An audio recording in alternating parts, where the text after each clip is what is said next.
Welcome back, Grade 8, to our next installment on Pythagoras. You might say the fireworks happened today because we're going to actually develop the Pythagorean Theorem, which is what Pythagoras came up with in ancient Greece thousands of years ago.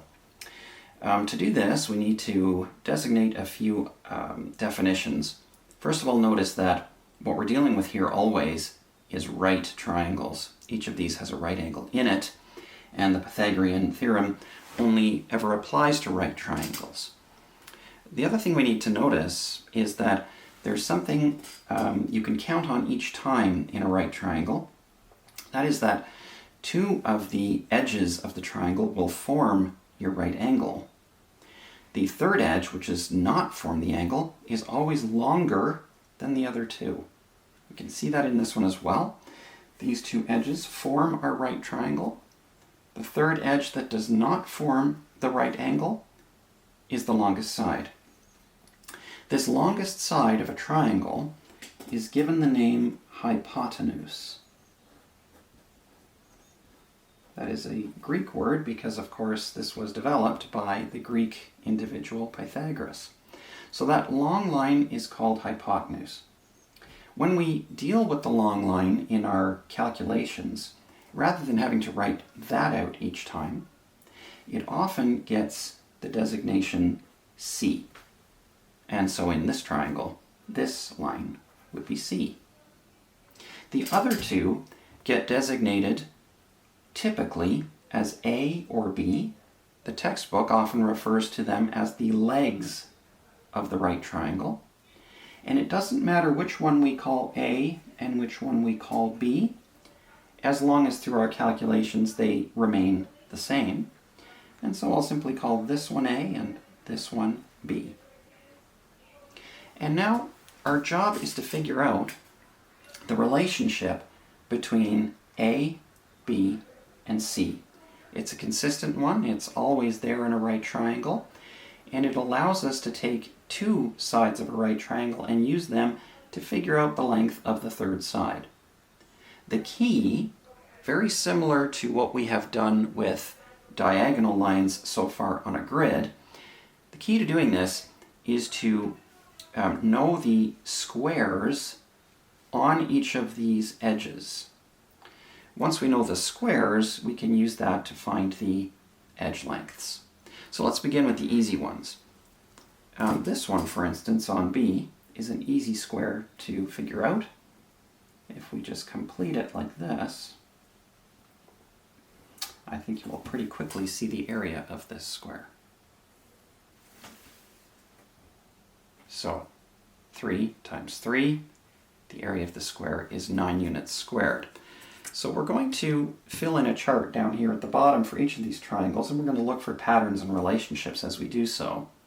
But we just figured out the area of the square on B for triangle A, so let's write that in. It's 9. 9 units squared. Let's take a look now at the other one that's fairly easy to get. I am 1, 2, 3, 4, 5, 6, 7, 8 across, so I'll go 1, 2, 3, 4, 5, 6, 7, 8 down.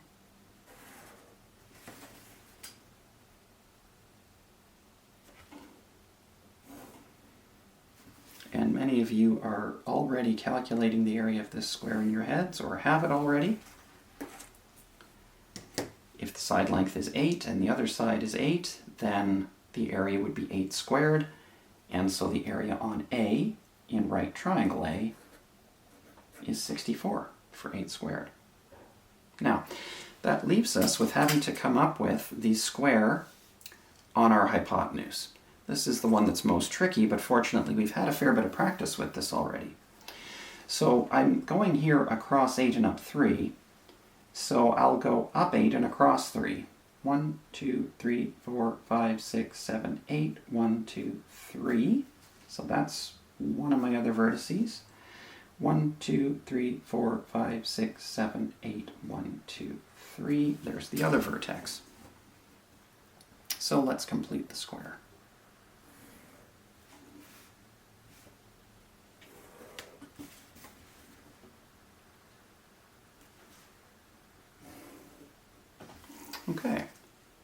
The trick now is to find the area of this square, and this is something we've practiced at quite a bit, and we now know that the first job to do in terms of finding that area is to find the area of the containing square. So I'll mark that on here just so it's clear for everybody.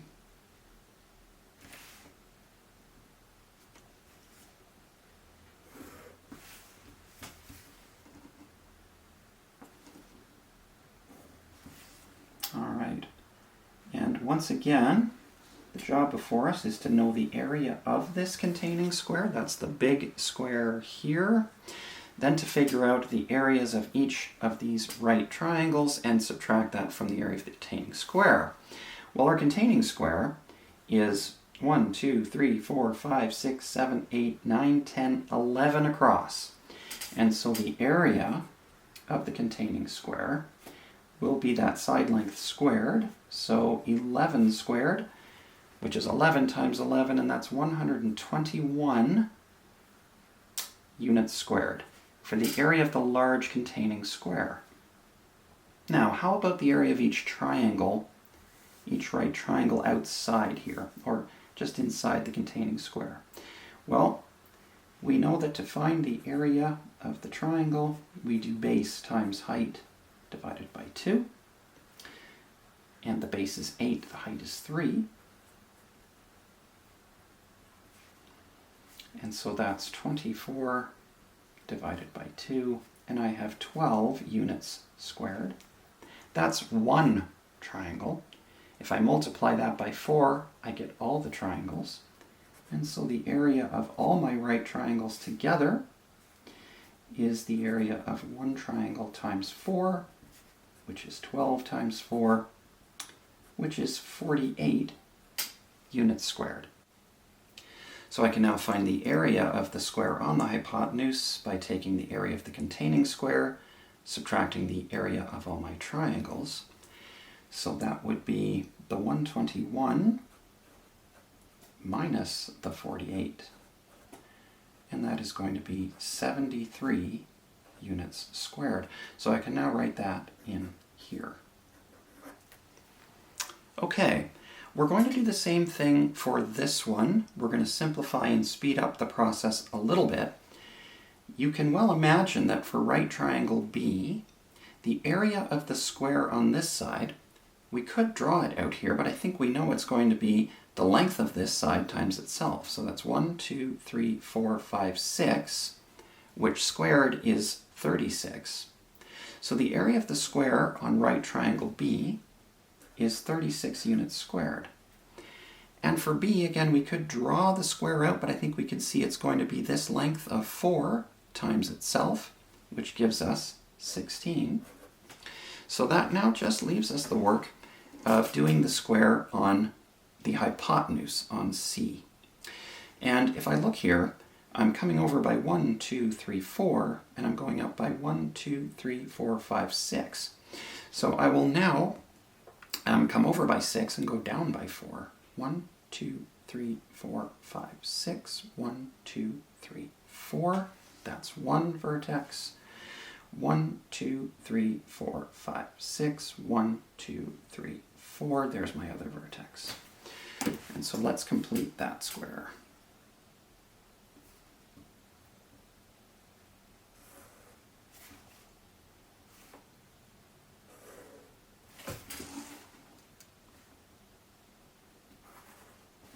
Okay, now for this as well, we're going to need a containing square. So let's put that in.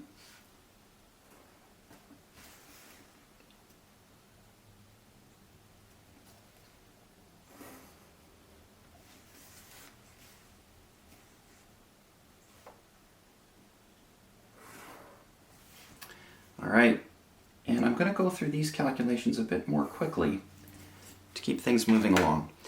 So our containing square is going to be 1, 2, 3, 4, 5, 6, 7, 8, 9, 10 squared. So the area of the containing square is 100 units squared. Each of these triangles, I'm going to use the short formula of base times height multiplied by 2 to get the area of all the triangles at once. I just find that a little bit faster. So the base of our triangle is 4. The height is 1, 2, 3, 4, 5, 6. So we have 4 times 6 times 2, and altogether that is 48 units squared. So now we can find the area of the square on our hypotenuse by taking the 100 and subtracting the 48. And that leaves us with 52 units squared. And so that's what goes here on the square of C on the right triangle, 52 units squared. Now, I'd like you to take a look at these numbers and see, do you see any relationships here? And you can pause the video and look to try to discover this for yourself. This is the key to all of the Pythagorean relationship right here in this chart. Some of you might have noticed already that the area of the square on A plus the area of the square on B equals the area of the square on C. Here again, the 36 plus the 16 gives the 52. To think of that visually, the area of this square plus the area of that square always equals the area of this square. Or the area of this square plus the area of that square always equals the area of this square. This is always true of every right triangle. So let's look at this at a slightly different way now. This original area here we got by recognizing that A had a length of 8, and we just squared that. So we can see here that we got this with 8 squared, which is really A squared. This one, we recognized that B had a length of 3, and we squared that. So this one is really B squared. Similarly with C, remember that normally we would be looking for the length of this line. And when we did that, we found the area of the square on the line, and then we said the length of that line is the square root of that area. In other words, the square root of 73 is the length of that line. Now, if I take the square root of 73 and I square it, I get 73. And so this one is really the length of C squared as well. And this is Pythagoras, that A squared plus B squared equals C squared. To write that more clearly, A squared plus B squared always equals C squared, where A is the length of one leg, B is the length of the other leg, and C is the length of the hypotenuse. Okay, so how do we make the use of this theorem? Well, let's recap. For right triangles and right triangles only, this relationship holds true, provided that A and B are your edges that form the right triangle, the edges that form the right triangle, and C is the longest edge, the other edge, or the hypotenuse. Let's figure out the length of the hypotenuse in this triangle. So we'll designate that to be C. And we know that A squared plus B squared must equal C squared. It doesn't matter which one we designate to be A or B. So let's substitute 5 in for A, and we'll substitute 4 in for B, and we will work this out. Well, 5 squared is 5 times 5, so that's 25. 4 squared is 4 times 4, that's 16. That has to equal C squared. Well, this is 41.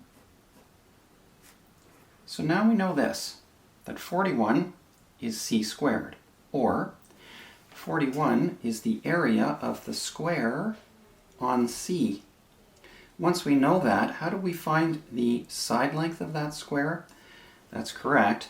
We take the square root of the square. And so the value of c then is the square root of 41, which is actually a nice precise answer, and it's fine to leave it this way. But some of you might note that 41 is between 36 and 49, and so the root is between 6 and 7. We are just slightly closer to the 36 than the 49, so 6.4 might be a good place to start to estimate the length of c. Let's take a look at another situation where instead of being given a and b, we're given one of those, and then we're given c, and our job is to figure out the other leg in our triangle. Once again, we just go right back to the original formula that we know, which says that a squared plus b squared must equal c squared, and we put in what we know. Again, it doesn't matter whether I designate this a or this a. It won't make a difference. I'm going to designate this one to be a. So I substitute in the 5, and I now know that 5 squared plus b squared has to equal, since this is my longest side, it is not the side that makes up the right angle. That is the hypotenuse. That is c. That can go in for c. Now I simplify somewhat, so 5 times 5 gives me 25. And that gives me 100. And now what I have is an equation with a variable. And you might remember from our first unit this year that our job is to isolate that variable now and figure out its value.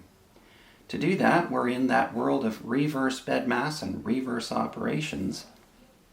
So we're going to begin by subtracting 25 from both sides in order to get this on its own. Well, if I take 25 away from this side, I have b squared. If I take it away from this side, I have 75.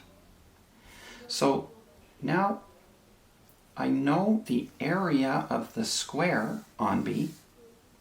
To find the length of b then, I need the square root of that area. And so the length of b is the square root of 75. By the way, the units here are centimeters. And you may notice here that we're somewhere between 64 and 81, and that would put us between 8 and 9. And we're a little bit closer to the 81, so maybe an 8.7 or so would be a good place to start estimating on that. Anyway, these are the ways that we use the Pythagorean theorem when we know two sides of a triangle and we need to figure out the third.